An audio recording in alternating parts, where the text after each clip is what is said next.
ಈ ಕನ್ನಡಿಗರ ಮೇಲೆ ಮರಾಠದ ಪುಂಡರಿಂದ ದಬ್ಬಾಳಿಕೆ ಆಗ್ತಾ ಇದೆ, ದಾದಾಗಿರಿ ಆಗ್ತಾ ಇದೆ, ಗೂಂಡಾವರ್ತನೆ ಆಗ್ತಾ ಇದೆಯಲ್ಲ, ಇದು ವ್ಯಾಪಕ ಆಕ್ರೋಶಕ್ಕೆ ಕಾರಣವಾಗ್ತಾ ಇದೆ. ಕಂಡಕ್ಟರ್ ಮೇಲೆ ಮರಾಠಿ ಪುಂಡರ ಹಲ್ಲೆ, ಪೋಕ್ಸೋ ಕೇಸ್ ವಿಚಾರ ಘಟನೆಯನ್ನು ಖಂಡಿಸಿ ಕರವೇ ಬಣದಿಂದ ಇವತ್ತು ಬೆಳಗಾವಿ ಚಲೋ ಹಮ್ಮಿಕೊಳ್ಳಲಾಗಿದೆ. ಬೆಳಗ್ಗೆ 10 ಗಂಟೆಗೆ ಪ್ರವೀಣ್ ಶೆಟ್ಟಿ ಬಣದಿಂದ ಬಾಳೆಕುಂದ್ರಿ ಚಲೋ ಕರೆ ಕೊಡಲಾಗಿದೆ.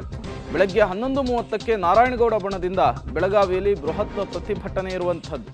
ಕಂಡಕ್ಟರ್ ಮೇಲೆ ಮರಾಠಿ ಪುಂಡರ ಹಲ್ಲೆ, ಪೊಲೀಸರು ಪೋಕ್ಸೋ ಕೇಸ್ ದಾಖಲಿಸಿರುವಂತಹ ವಿಚಾರ, ಇದನ್ನ ಇಟ್ಕೊಂಡು ದೊಡ್ಡ ಮಟ್ಟದಲ್ಲಿ ಆಕ್ರೋಶವನ್ನು ಹೊರಹಾಕುವುದಕ್ಕೆ, ಮರಾಠಿ ಪುಂಡರಿಗೆ ಪಾಠವನ್ನು ಕಲಿಸುವುದಕ್ಕೆ, ಕನ್ನಡಿಗರ ಶಕ್ತಿ ಪ್ರದರ್ಶನಕ್ಕೆ ಕನ್ನಡ ಪರ ಸಂಘಟನೆಗಳು ಮುಂದಾಗಿರುವಂಥದ್ದು.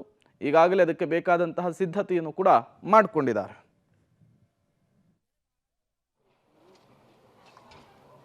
ಮರಾಠಿ MES ಮಹಾಗುಂಡಗಳ ದಬ್ಬಾಳಿಕೆ ದೌರ್ಜನ್ಯವನ್ನು ನಾನು ಗಮನಿಸಿದ್ದೀನಿ.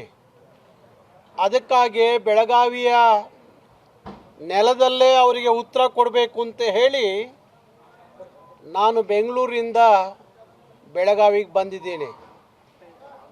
ಇವತ್ತು ಇವರ ದಬ್ಬಾಳಿಕೆ ದೌರ್ಜನ್ಯಕ್ಕೆ ಒಂದು ಅಂತ್ಯ ಆಗಬೇಕು. ಕರ್ನಾಟಕದ ಬಸ್ಸುಗಳ ಮೇಲೆ ಬಸ್ಸುಗಳನ್ನು ಒಡೆದಾಕುವಂಥದ್ದು, ಕರ್ನಾಟಕದ ಬಸ್ಸುಗಳ ಮೇಲೆ ಮಸಿ ಬಳಿಯುವಂಥದ್ದು, ಕನ್ನಡದ ಕಂಡಕ್ಟರ್ ಮೇಲೆ ಹಲ್ಲೆ ಮಾಡುವಂಥದ್ದು, ಇಂಥ ಪ್ರವೃತ್ತಿ ನಾನು 26-27 ವರ್ಷದಿಂದಲೂ ನೋಡ್ಕೊಂಡು ಬಂದಿದ್ದೀನಿ. ಬೆಳಗಾವಿಯಲ್ಲಿ ಕಿತ್ತೂರಾಣಿ ಚೆನ್ನಮ್ಮನ ಪುಣ್ಯಭೂಮಿ, ರಾಯಣ್ಣನ ಜನ್ಮಭೂಮಿ. ಇಲ್ಲಿ ಕನ್ನಡಿಗನೇ ಸಾರ್ವಭೌಮ, ಕನ್ನಡ ಭಾಷೆಯೇ ಸಾರ್ವಭೌಮ ಭಾಷೆ. ಇಲ್ಲಿ ಯಾರಾದರೂ ಮರಾಠಿಗರು ಬೆಳಗಾವಿಗೆ ಬಂದಿದ್ದರೆ, ಕರ್ನಾಟಕಕ್ಕೆ ಬಂದಿದ್ದರೆ ಅವರು ಮಾಲೀಕರಲ್ಲ.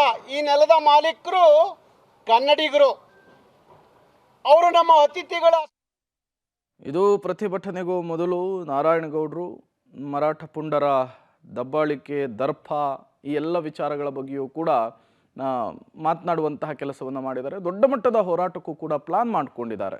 ಏನೆಲ್ಲ ಬೆಳವಣಿಗೆಗಳಾಗುತ್ತೆ ಅನ್ನೋದನ್ನು ಕಾದು ನೋಡಬೇಕಿದೆ.